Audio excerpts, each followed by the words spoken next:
Oltre Nikolai Aleksandrovich Morozov, anche Fomenko e Nosovsky nel loro progetto Nuova Cronologia ribadirono gli stessi dubbi circa la conferma che la moderna Gerusalemme fosse la stessa narrata nei Vangeli. Ma dalle loro ricerche emerse qualcosa di più, altri dettagli che rendono ancora più interessante questa ricerca della Gerusalemme dimenticata. Nelle loro pubblicazioni Fondamenta di storia e metodi dichiararono come nelle cronache medievali Gerusalemme fosse identificata anche con Roma. Qui ci riallacciamo a quanto detto nella puntata precedente sull'usanza medievale di dare più nomi ad una stessa città. E che nomi, permettetemi di aggiungere. Roma e Gerusalemme per la stessa città sono davvero appellativi importanti e cosa più importante è che la scoperta di queste dinamiche permette di interpretare ancora meglio le vecchie cronache ed il quadro della situazione che viene fuori ci mostra una storia ben differente da quella comunemente conosciuta. Tutte le zone d'ombra si dissolvono e la luce le rischiara così da far riemergere memorie che si pensava fossero andate perdute. Ma i nomi associati a Gerusalemme non finiscono qui, poiché nelle cronache a volte era chiamata anche Troia. Questo risultato importante si unisce alle considerazioni fatte in successive pubblicazioni, in cui i ricercatori russi, analizzando le cronache, affermarono come la Gerusalemme evangelica fosse la stessa Troia narrata da Omero e si trovasse nel Bosforo, nelle vicinanze dell'odierna Istanbul. La stessa Istanbul, la vecchia Costantinopoli nelle cronache sulle mappe, era segnata come Zargrad, la città del re, e Nuova Roma, e questo li portò ad asserire che la famosa Gerusalemme evangelica, nonché Troia, fosse proprio Costantinopoli. Questa affermazione era avvalorata anche da un dettaglio interessante. Sulla sponda orientale del Bosforo sorge una montagna, Beykoz, conosciuta anche come Yusha Adag, o meglio la montagna di Yusha, cioè Gesù in turco. Nel libro Impero, Fomenko e Nosovsky, dopo aver raccolto vari elementi direttamente sul luogo, dissero che questa montagna poteva essere il famoso Golgota dei Vangeli, dove Gesù fu crocifisso. Il collegamento con Gesù arriva dalla presenza di una tomba simbolica presente su questa montagna, la tomba del profeta Yusha, o come lo storico Jalal Essad ci dice, la tomba di Gesù Navina. Lo stesso dizionario di Brockhaus ed Efron riporta testualmente: sulla sponda asiatica del Bosforo, non lontano da dove inizia lo stretto, si trova anche la Yushadhag, con la tomba di Ercole secondo la leggenda. Questa tomba è presente ancora oggi ed è visitabile dai turisti. È avvolta da numerose leggende, ma quello che salta all'occhio prima di tutto è il curioso collegamento tra Gesù ed Ercole che fa sorgere ancora più domande. Sembra che questi nomi si sovrappongano come a voler suggerire che possa trattarsi della stessa figura. Un'ulteriore conferma ci arriva sempre dallo storico turco Jalal Essad, che nel suo libro Costantinopoli riporta: seguendo la costa asiatica del Bosforo raggiungiamo un piccolo molo chiamato Sutluce, da dove un sentiero conduce alla montagna più alta del Bosforo superiore. In cima a questa montagna, 180 metri sul livello del mare, è la tomba di Gesù Navina, Yusha. Superstizioni di ogni genere, risalenti ad epoche diverse, sono legate a questa tomba gigantesca, lunga 4 metri e larga mezzo. Secondo alcuni era il letto di Ercole, secondo altri la tomba di Amic, ucciso da Polideuce. I musulmani credono che questa sia la tomba di Giosuè. Molti malati si recano lì, sperando in questo modo di ricevere la guarigione dai loro disturbi. Ancora, su questo monte si possono vedere alcune rovine bizantine, forse i resti della chiesa di San Panteleimon, nonché a Iasma, sorgente sacra. In epoca bizantina questo luogo era chiamato il letto di Ercole. Ai piedi di questa montagna si trova il famoso villaggio di Beikos, dove gli argonauti si rifornivano di scorte di cibo e dove Re Amic fu ucciso. Quindi il letto di Ercole si trova nello stesso punto della tomba di Gesù. E che dire di questo Re Amic? Forse si sta parlando di Gesù ucciso da Pilato, che in questa versione è Polideuce? I dubbi sono presto dissolti se pensiamo al fatto che lo stesso Fomenko ha trovato numerosi parallelismi che accomunano la figura di Gesù con Ercole, così come fecero altri specialisti della religione in passato come Drews, che scoprirono immagini medievali in cui Ercole era rappresentato come Cristo, ma di questo ne parleremo in un altro video. Questa tomba, oggetto di culto, è chiamata ancora oggi tomba di San Yusha o San Gesù. È circondata da un'alta grata in ghisa, a sua volta ricoperta da una rete di ferro in modo da evitare che i pellegrini possano toccare il terreno interno ritenuto sacro.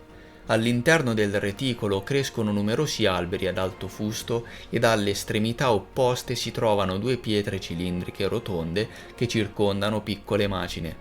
Al centro di una di queste pietre in alto è visibile un foro quadrangolare ed una fessura. L'intera struttura è circondata da un alto muro in pietra con due porte e diverse finestre. I pellegrini entrano in una delle porte, fanno il giro della tomba in cerchio ed escono dalla seconda porta. Ma a proposito, vediamo cosa è scritto nel racconto intitolato Cammino dell'abate Daniele, che ci regala una descrizione della Gerusalemme evangelica che nella moderna traduzione russa suona grosso modo così. La crocifissione del Signore è sul lato est, su una pietra. Quella pietra era tonda, come un piccolo rotolo, e nel mezzo di questa pietra, in alto, è stato scavato un buco profondo, circa un elbib e largo meno di una palta, nella circolarità. Qui è stata eretta la croce del Signore. Il crocifisso del Signore e quella pietra sacra sono murati intorno e ci sono due porte nel muro. Questa descrizione sembra combaciare bene con quanto troviamo ancora oggi sul monte Beikos. In effetti è presente una pietra rotonda, con un piccolo scivolo e con un foro alto al centro, e questa prima pietra si trova accanto all'asta di una lancia. Sulla seconda pietra, distante dal palo, è visibile una crepa. I riferimenti a Gesù sono molteplici e c'è proprio un muro attorno al santuario. Anche il numero delle porte presenti corrisponde, e cioè 2. Accanto alla prima pietra conficcato nel terreno c'è un alto palo con un disco d'oro in cui è presente un'iscrizione araba. L'asta è lunga all'incirca come quella di una lancia, forse simboleggia proprio la lancia con cui venne trafitto il costato di Gesù. Lo stesso Daniele ci dice che questo luogo è dove è stato crocifisso Gesù e non dove fu sepolto. Dove sia ubicato il luogo di sepoltura sarà oggetto di un'ulteriore ricerca che affronteremo più avanti. E ciò che vediamo a Beikos è proprio questo, un luogo commemorativo dove sono presenti tutti i dettagli menzionati da Daniele che si collegano alla crocifissione di Cristo. Contrariamente, vicino alla moderna Gerusalemme, tutto ciò non è presente, lo stesso Golgota è una semplice collina come se ne vedono tante in giro. Ma qui siamo di fronte a qualcosa di differente, legato a leggende dirette che permettono di avanzare considerazioni molto interessanti. Inoltre, non lontano dalla tomba di Gesù, ai piedi del monte Beikos, sono presenti altre grandi tombe lunghe circa 7-8 metri. Una di queste tombe è di Kirklar Sultan e si trova all'interno di un mausoleo. Le altre due tombe giganti si trovano all'aperto e sono rispettivamente di San Lebelebici Baba, Usun Leblebici Baba e di San Akaba Sultan. Oltre a queste tombe e a quelle di Gesù, nell'altra parte dello stretto del Bosforo sulla sponda europea sono presenti altri 5 o 6 tombe simili di altri santi. Potrebbero essere questi luoghi di sepoltura reali o simbolici degli apostoli di Gesù? Se fosse così otterremmo un elemento importante che per la storia di Scaligero è sempre rimasto un mistero, e cioè l'ubicazione delle tombe degli apostoli. Al netto di tutto ciò, è possibile che questo luogo sia il famoso Golgota dei Vangeli?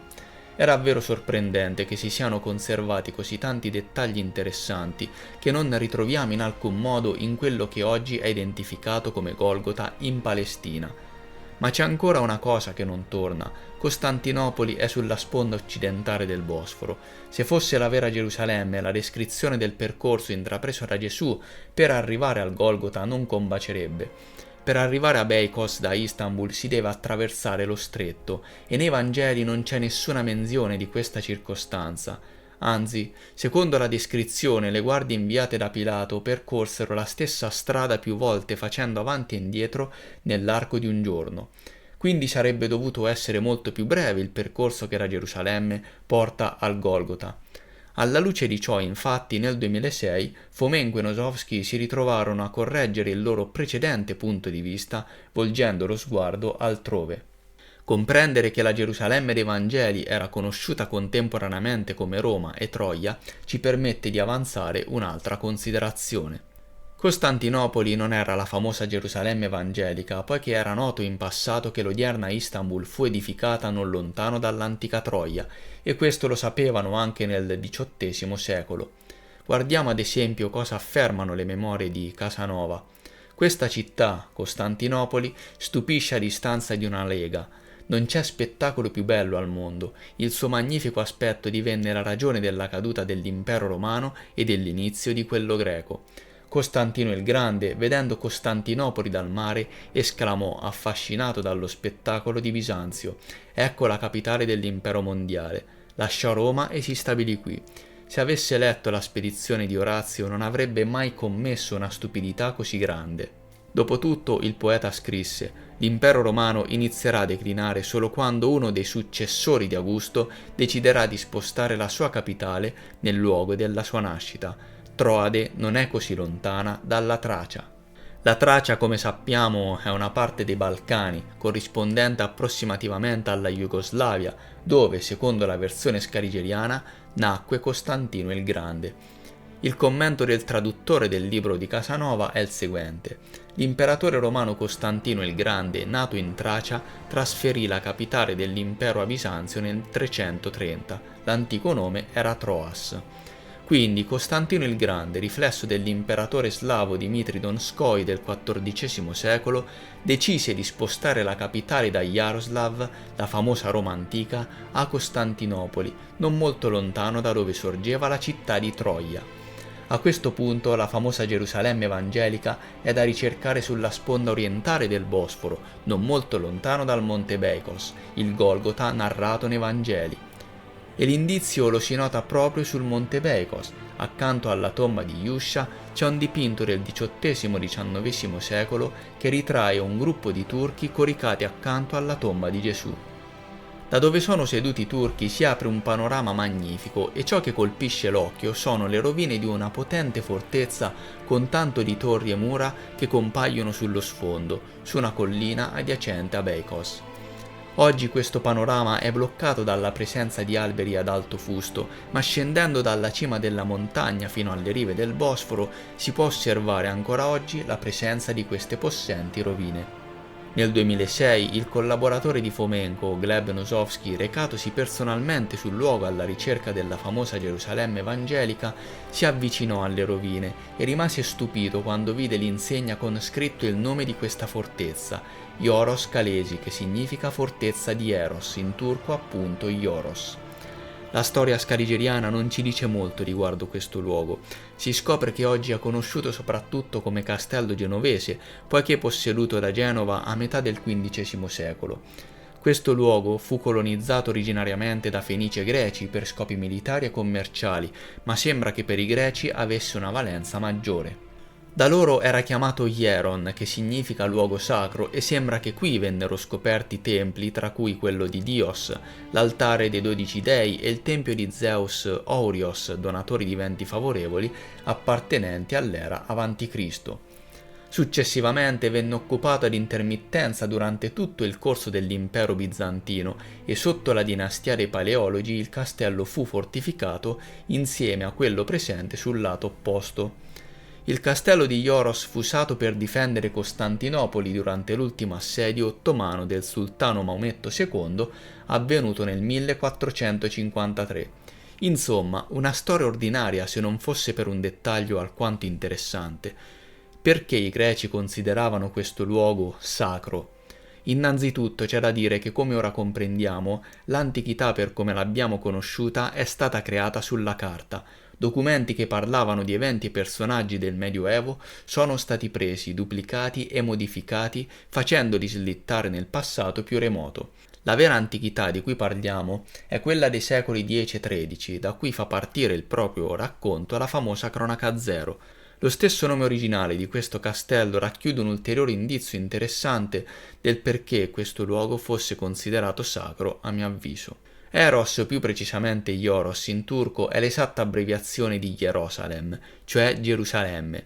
Nello slavo ecclesiastico però la lettera E non è presente e il suono U fu introdotto soltanto più tardi dalla riforma del patriarca russo Nikon nel XVII secolo. Jerosolim, era la versione originaria del nome. Il fatto sorprendente però è che in alcune mappe moderne questo nome non compare affatto ed in altre viene addirittura sostituito. Nosovsky chiese ad un archeologo se conoscesse questa fortezza e la risposta fu affermativa, ma comprese anche che per qualche strana ragione gli storici locali ed i cartografi ci tenevano che non venissero sollevate domande sul luogo. Ecco spiegato forse il perché sulle mappe non compare questo nome e quando accade viene sostituito con un altro. Ma c'è di più. Consultando vecchie mappe, Nosovsky vide che questo luogo era contrassegnato con altri nomi, tra cui Zargrad, Cristopol, città di Cristo o città dell'oro, più Cristo, Polis più Cristo, ancora città di Cristo. Alcune volte era menzionata semplicemente come santuario o più dettagliatamente santuario di Giove Zeus che dona venti favorevoli. A questo punto la domanda sorge spontanea. Forse l'odierna fortezza di Ioros, o meglio di Gerusalemme, in passato era la famosa Gerusalemme evangelica, dove si svolsero le vicende legate a Cristo. Forse è per questo che nelle vecchie mappe questo luogo era indicato come città di Cristo. In più l'attenzione si focalizza sui bastioni posti all'entrata della fortezza, dove è possibile notare alcuni simboli cristiani. Su ciascuno degli enormi bastioni è presente una targa in cui è raffigurata la tipica croce di Gerusalemme con una mezzaluna ad incorniciarla. Sono presenti anche delle lettere cirilliche sotto i titoli, come sulle icone russe, stando ad indicare delle abbreviazioni di parole ed espressioni della Chiesa, ed anche nelle mura interne alla fortezza è presente una tavola con una croce incisa. Altro fatto sorprendente è che la distanza che separa la fortezza di Ioros dal monte Beikos è più o meno la stessa narrata nei Vangeli, circa 2-3 ore a piedi. Negli stessi dipinti che ritraggono la crocifissione di Cristo possiamo vedere un'ambientazione molto collinare, simile a quella che si palesa nello stretto del Bosforo. Sembra anche che artisti e pittori fossero concordi sul fatto che dal Golgota si vedesse chiaramente Gerusalemme. Erano molto vicini. Questa incisione tedesca del XVII secolo raffigura la resurrezione di Cristo. In lontananza si vede il monte Golgota che si erge sulle rive di un fiume o di uno stretto e ancora più lontano c'è la città di Gerusalemme. Si deve presumere che la città si trovasse su entrambi i lati dello stretto, ma la fortezza della città si trovava proprio sulla sponda orientale asiatica, come la montagna di Gesù, Yusha Dag.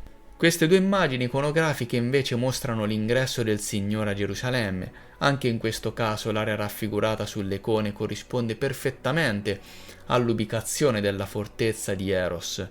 Insomma, dalle icone e dai dipinti si può osservare la stessa ambientazione che si trova andando nel distretto di Beykoz in Turchia.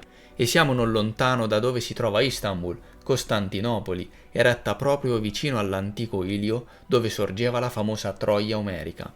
L'odierna fortezza di Ioros, Gerusalemme, conosciuta come Zargrad, Nuova Roma, Troia e Kiev, come si evince da un'attenta analisi delle cronache russe, un tempo è stata la capitale del regno romaico bizantino dei secoli XI-XIII, dove si svolsero le vicende legate alla famiglia reale di Cristo, che nelle cronache bizantine corrisponde all'imperatore Andronico Comneno. I luoghi corrispondono perfettamente e la storia si collega bene con la data di costruzione delle mura che compare sulla targa all'ingresso del castello, il 1261, esattamente l'anno della cattura di Zargrad da parte delle truppe dell'imperatore niceno Michele Paleologo. Nel 1261 l'impero latino cadde e Zargrad passò nelle mani degli imperatori orientali di Nicea. Nella versione scarigeriana si legge che nel 1261 i Niceani, con l'aiuto delle truppe mongole, presero Costantinopoli, ma questo è un errore figlio dell'errata datazione dell'era di Costantino il Grande, fatta risalire al IV secolo d.C., sempre dalla versione scarigeriana e quindi molto prima del 1261. Come detto in precedenza, Costantino il Grande sarebbe vissuto più di 1000 anni dopo e più precisamente nella seconda metà del XIV secolo d.C. ed è identificato con Dimitri Donskoi, un sovrano della Rus dell'Orda di cui parleremo più avanti. Alla luce di questo risultato si scopre che la città di Costantinopoli non esisteva ancora nel 1261, quando i Niceani invasero Zargrad. Solo 100 anni dopo verrà edificata da Dimitri Donskoi, quando decise di spostare la capitale dalla Roma di Jaroslav, in Russia, riflessasi nelle cronache come la Roma antica, e spostata sulla carta in Italia, sulla sponda occidentale del Bosforo, dove oggi è presente Istanbul. Da qui si vennero a creare due città di Roma che nella storia convenzionale si riflessero come l'impero romano d'Occidente ed Oriente. Quindi in realtà fu questa Zargrad, l'odierna fortezza di Ioros, ad essere presa dai Niceani nel 1261. Fu qui infatti che fu trasferita poi la capitale dell'impero niceno e fu in quel momento che vennero ricostruite le mura che forse furono distrutte durante la presa della città e che ancora oggi sono presenti anche se molto danneggiate. Come potete vedere, in questo caso le tavolette esplicative all'ingresso della fortezza hanno ragione, ma l'interpretazione e la ricostruzione dei fatti è differente ed acquista un senso logico in chiave nuova cronologia. Insomma, ci sono davvero tanti indizi ed elementi interessanti che collegano questi luoghi agli eventi evangelici, troppi per essere ignorati. Riprendendo la narrazione degli eventi e riepilogando quanto detto finora, possiamo ricostruire il quadro nel seguente modo. Intorno al X secolo nacque nel Mediterraneo un regno, che chiameremo prima Roma, conosciuta come Babilonia, nella fertile valle del Nilo. Successivamente, intorno all'XI secolo, la capitale fu spostata, e più precisamente sulla sponda orientale del Bosforo, all'entrata con il Mar Nero. Qui fu eretta la nuova Roma, la seconda Roma, chiamata anche Gerusalemme, Zargrad e Kiev nelle cronache russe, Troia e Cristopol. Era questa la famosa Gerusalemme dei Vangeli, dove si svolsero le vicende legate a Cristo e alla sua famiglia. Oggi è la fortezza di Ioros, non lontana dal Golgota dei Vangeli, cioè la montagna di Beikos, in turco Yushadhag, dove si trova ancora oggi la tomba simbolica di Yusha, Gesù. Questo luogo è anche la famosa Zargrad, dove regnò la dinastia romaica bizantina dei Comneni, da cui si trassero le vicende legate a Gesù, che in questo senso corrisponde all'imperatore Andronico I Comneno, la cui storia presenta tanti parallelismi con la figura di Cristo, e questo sarà oggetto dei prossimi video. Il viaggio alla scoperta della famiglia reale e delle vicende raccontate nei Vangeli ha inizio, e andremo a svelare tanti dettagli interessanti.